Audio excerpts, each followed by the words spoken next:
Hello and welcome to the Little Speed Shop once again. This is your Uncle Jimmy. We're working on hybrids today. BMW has a whole lot of hybrids out there, and more coming. So do all the other manufacturers. But this one is the OG hybrid for BMW. This is the X6 Active Hybrid. Very much experimental. Wasn't extraordinarily popular. Truck's kind of heavy, and it has a fairly gross, polluting, large twin turbo V8 in it. But on the back of it, it has an electric transmission with an E-machine in the front where you would normally see a torque converter, and it will run off a very high voltage battery that's in the trunk.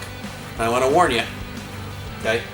I know how to deactivate that high voltage battery in the trunk, and I don't want to tell you how to do it because it's very dangerous to mess around with that stuff. So you have a hybrid and you're tempted to go in and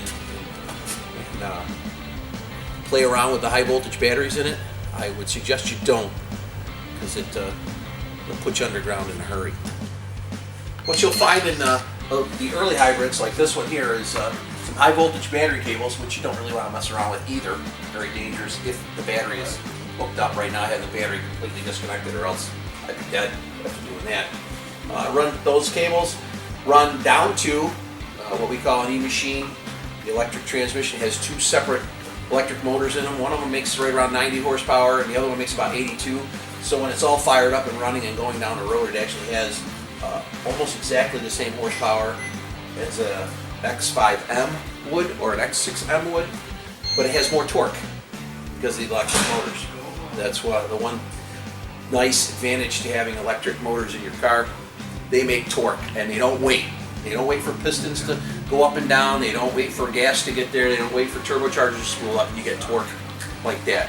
And if you've ever driven one of the other electric BMWs like the i8 or the i3, you'll know what I'm talking about. Those things are rocket ships right off the line. You might be asking yourself, why would you do all of this to a car like this that is really pretty much a gross polluter and at times can leak more oil onto the ground than the Exxon Valdez did at Prince William Sound? Is because it was an experiment. What we want to try to do is get away from using gasoline as a fuel. It's really, really dirty and it's extremely inefficient. You know, for a gallon of gas, you don't really get a whole lot of power out of it. But with electricity, it's pretty much renewable. It's going to be the wave of the future. Presidents in every administration since I can remember have always said that fuel economy numbers need to go up. They're talking about fuel economy from actual gasoline. With these, they're pretty much exempt from them because they don't use gasoline or they use very little, or, well, like this one uses a lot, but it wasn't, like I said, it was an experiment early on. These particular cables run from the transmission, which I said has electric engines, up into an inverter and a converter.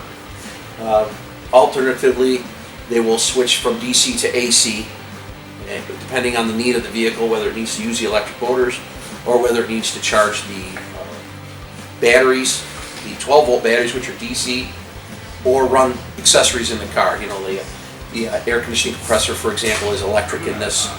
There is no alternator. There is no starter. All of that stuff is taken care of by the E-machine and the transmission that's in the back of the engine.